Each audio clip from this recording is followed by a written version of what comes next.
Big boss 12ರಲ್ಲಿ ಇವಾಗ ಎಲ್ಲ ಕ್ಯಾಂಡಿಡೇಟ್ಸಲ್ಲಿ ಒಂದು 5-6 ಜನ ಕ್ಯಾಂಡಿಡೇಟ್ಸ್ ನಮಗೆ ಪರಿಚಯದವರೇ ಇದ್ದಾರೆ. ಆದರೆ ಪಾಪ ರಕ್ಷಿತಾ ಶೆಟ್ಟಿ ಹೊರಗಡೆ ಹಾಕಿದ್ದು ತುಂಬ ತಪ್ಪು. ಯಾಕಂದರೆ ನಿನ್ನೆ ಎಪಿಸೋಡ್ ಅಂತೂ ತುಂಬ ಬೋರಿಂಗ್ ಅಂದರೆ ಡೆಡ್ ಬೋರಿಂಗ್ ಇತ್ತು. ಚೆನ್ನಾಗೇ ಇರಲಿಲ್ಲ, ಫುಲ್ ಬೋರಿಂಗು. ರಕ್ಷಿತಾ ಶೆಟ್ಟಿ ಇದ್ದಿದ್ದರೆ ಸ್ವಲ್ಪ ಚಿಕ್ಕ ಹುಡುಗಿಯಾಗಿದ್ಲು. ಏನೋ ಒಂದು ತುಳು ನಾಡಿಂದ ಬಂದು ಹೇಗೋ ಸ್ವಲ್ಪ ಅದು ಬೊಂಬೈ ಅಂತ ಸಿಟಿಯಲ್ಲಿ ಬೆಳೆದು ಅದೇನೋ ಅಲ್ಪ ಸ್ವಲ್ಪ ಕನ್ನಡ ಕಲಿತ್ಕೊಂಡು ಅರ್ಕ ಮುರ್ಕ ಕನ್ನಡ ಮಾತಾಡ್ತಿದ್ಲು. ಒಂಥರ ಚೆನ್ನಾಗಿತ್ತು ಆ ಹುಡುಗಿ. ಅಟ್ಲೀಸ್ಟ್ ಒಂದು ಸ್ವಲ್ಪ ಎಂಟರ್ಟೈನ್ಮೆಂಟ್ ಆದರೂ ಸಿಗ್ತಾಯಿತ್ತು. ಇವರೆಲ್ಲರೂ ಬೋರಿಂಗ್ ಇದ್ದಂಗೆ ಇದ್ದಾರೆ. ನಿನ್ನೆ ಎಪಿಸೋಡ್ ಅಂತೂ ತುಂಬ ತುಂಬ ತುಂಬ ಬೋರಿಂಗ್ ಆಗಿತ್ತು. ನಮ್ಮ ಚಾನಲ್ ಸಬ್ಸ್ಕ್ರೈಬ್ ಮಾಡಿ. Subscribe this channel. ಬಡ ಮಕ್ಕಳ ಶಾಲೆಯ ಸಲುವಾಗಿ ಈ ವಿಡಿಯೋ ಮಾಡುತ್ತಿದ್ದೇವೆ. ನಮ್ಮ ಚಾನಲನ್ನು ಸಬ್ಸ್ಕ್ರೈಬ್ ಮಾಡಿ, ನಮಗೆ ಸಪೋರ್ಟ್ ಮಾಡಿ.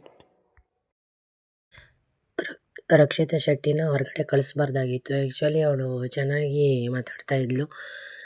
ಪಾಪ ಏನೋ ಅಷ್ಟು ಚಿಕ್ಕ ಹುಡುಗಿ ಆದರೂ ಏನೋ ಇದರಲ್ಲಿ ಯೂಟ್ಯೂಬಲ್ಲಿ ಏನೋ ಅಡುಗೆಗಳನ್ನೆಲ್ಲ ಮಾಡಿ ಬಾಂಬೆಯಿಂದ ಇಲ್ಲಿಗೆ ಬಂದು ಅದೇನೋ ಅಡುಗೆಯನ್ನು ತುಳುನಲ್ಲಿ ಅರ್ಧ ಕನ್ನಡದಲ್ಲಿ ಹೇಳಿ ಏನೋ ಒಟ್ಟು ಫೇಮಸ್ ಆಗಿದ್ಲು.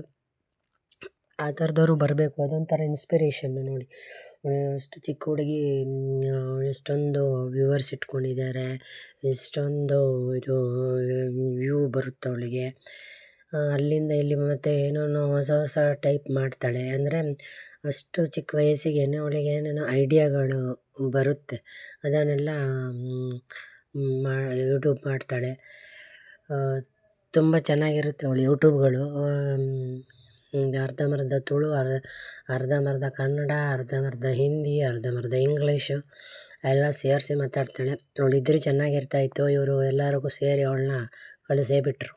ಅವಳು ವಾಪಸ್ ಬಂದರೆ ಒಳ್ಳೆಯದು. ಯಾಕಂತಂದರೆ ಇವ್ರು ಯಾರೂ ಎಂಟರ್ಟೈನ್ಮೆಂಟೇ ಕೊಡ್ತಾ ಇಲ್ಲ. ನಿನ್ನೆ ಅಂತೂ ತುಂಬ ಬೋರಿಂಗ್ ಆಗಿತ್ತು.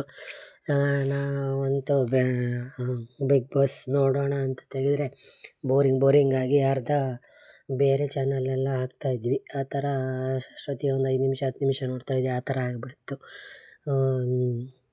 ಅದಕ್ಕಾಗಿ ರಕ್ಷಿತಾ ಶೆಟ್ಟಿ ವಾಪಸ್ ಬಂದರೆ ಒಳ್ಳೆಯದು. ಯಾಕಂದರೆ ಸ್ವಲ್ಪ ಎಂಟರ್ಟೈನ್ಮೆಂಟ್ ಸಿಗುತ್ತೆ. ಇಲ್ಲ ಅಂದರೆ ಇಲ್ಲ. ಆ್ಯಕ್ಚುಲಿ ಆ ವಯಸ್ಸಾದ ಮುದುಕಿ ಇದ್ದಾರಲ್ಲ ಒಬ್ಬರು, ಪಾಪ ಅವರು ಹೋದರೂ ಪರವಾಗಿಲ್ಲ. ಯಾಕಂದರೆ ಅವರಿಂದ ಏನೂ ಎಂಟರ್ಟೈನ್ಮೆಂಟ್ ಇಲ್ಲ. ಬಿಗ್ ಬಾಸ್ ಏನು ಹೇಳ್ತಾರಂತಲೇ ಪಾಪ ವಯಸ್ಸಾದವರಿಗೆ ಅರ್ಥನೇ ಆಗ್ತಾಯಿಲ್ಲ. ಅವ್ರಿಗೆ ಎಲ್ಲರೂ ಅವಳನ್ನು ವಯಸ್ಸಾದವಳು ಅಂತ ಅವಳಿಗೆ ಎಲ್ಲರೂ ಸಪೋರ್ಟ್ ಮಾಡ್ತಾಯಿದ್ದಾರೆ. ಆದರೆ ಅವಳಿಂದ ಏನು ಎಂಟರ್ಟೈನ್ಮೆಂಟ್ ಇಲ್ಲ. ಬಿಗ್ ಬಾಸ್ ಹೇಳಿದ್ದೇ ಒಂದು, ಇವಳು ಮಾಡೋದೇ ಇನ್ನೊಂದು. ಬಿಗ್ ಬಾಸ್ ಹೇಳಿದ್ದು ಇವ್ರಿಗೆ ಅರ್ಥ ಆಗೋಲ್ಲ, ಇವ್ರು ಹೇಳಿದ್ದು ಬಿಗ್ ಬಾಸ್ಗೆ ಅರ್ಥ ಆಗೋಲ್ಲ. ಅವ್ರಿಗೆ ಲ್ಯಾಂಗ್ವೇಜ್ ಪ್ರಾಬ್ಲಮ್ಮು ತುಂಬ ಇದೆ. ಆಮೇಲೆ ಅವರು ಎಜುಕೇಟೆಡ್ ಅಲ್ಲ ಅನಿಸುತ್ತೆ. ತುಂಬ ಬೋರಿಂಗ್ ಆಗ್ತಾಯಿದೆ. ಆ್ಯಕ್ಚುಲಿ ಇವಾಗ ಎಲ್ಲ ಅಲ್ಲಿರೋರು ಒಂದು 5-6 ಜನ ಗೊತ್ತು ನಮಗೆ. ಸೀರಿಯಲ್ ಆ್ಯಕ್ಟ್ರಸ್ಸು, ಸ್ವಲ್ಪ ಕಾಮಿಡಿಯನ್ಸು ಸ್ವಲ್ಪ ಜನ ಗೊತ್ತು. ಅದರಲ್ಲಿ ಅವರು ಇದ್ದರೂ ಎಂಟರ್ಟೈನ್ಮೆಂಟ್ ಏನಿಲ್ಲ. ಅದಕ್ಕಾಗಿ ರಕ್ಷಿತಾ ಥರದವರು ಒಬ್ಬರು ಇರಬೇಕು, ಆವಾಗಲೇ ಚೆನ್ನಾಗಿರುತ್ತೆ. ರಕ್ಷಿತಾ ವಾಪಸ್ ಬರಬೇಕು. ಅಟ್ಲೀಸ್ಟ್ ಅವಳ ಬದಲು ವಯಸ್ಸಾದ ಆಂಟಿ ಹೋದರೂ ಪರವಾಗಿಲ್ಲ. ರಕ್ಷಿತಾ ವಾಪಸ್ ಬಂದರೆ ಒಳ್ಳೆಯದು. ಯಾಕಂತಂದು ಯಾವುದೇ ಬಿಗ್ ಬಾಸ್ ತುಂಬ ತಪ್ಪು ಮಾಡಿದ್ದಾರೆ. ಏನೋ ಒಂದು ವಾರ, ಅಟ್ಲೀಸ್ಟ್ ಒಂದು ವಾರ ಇದ್ದ ಮೇಲೆ ಅವ್ರನ್ನ ಕಳಿಸ್ಬೇಕು. ಫಸ್ಟ್ ಬಂದ ದಿವಸನೇ ಓಡಿಸೋದು ಅದು ಸರಿ ಇರಲ್ಲ. ಅವರು ವಾಪಸ್ಸು ಕರ್ಕೊಂಡು ಬರೋದು ಒಳ್ಳೆಯದು ಅನ್ನಿಸ್ತಾ ಇದೆ. ಏನು ಮಾಡ್ತಾರೋ ಗೊತ್ತಿಲ್ಲ. ಬಿಗ್ ಬಾಸ್ ಹೋದ ಸಲ ಫಸ್ಟ್ ಸ್ಟಾರ್ಟಿಂಗಿಂದನೇ ತುಂಬ ಎಂಟರ್ಟೈನ್ಮೆಂಟ್ ಇತ್ತು. ಈ ಸಲ ಅದೇನು ಫಸ್ಟ್ ದಿವಸ ಒಂದು ಎಲ್ಲರೂ ಬರೋ ದಿವಸ ಮಾತ್ರ ಎಂಟರ್ಟೈನ್ಮೆಂಟ್, ಮಾರನೇ ದಿವಸದಿಂದ ಬೋರಿಂಗ್. ನಿನ್ನೆ ಅಂತೂ ಆ ಎಪಿಸೋಡ್ ನೋಡೋಕ್ಕೆ ಆಗಿಲ್ಲ.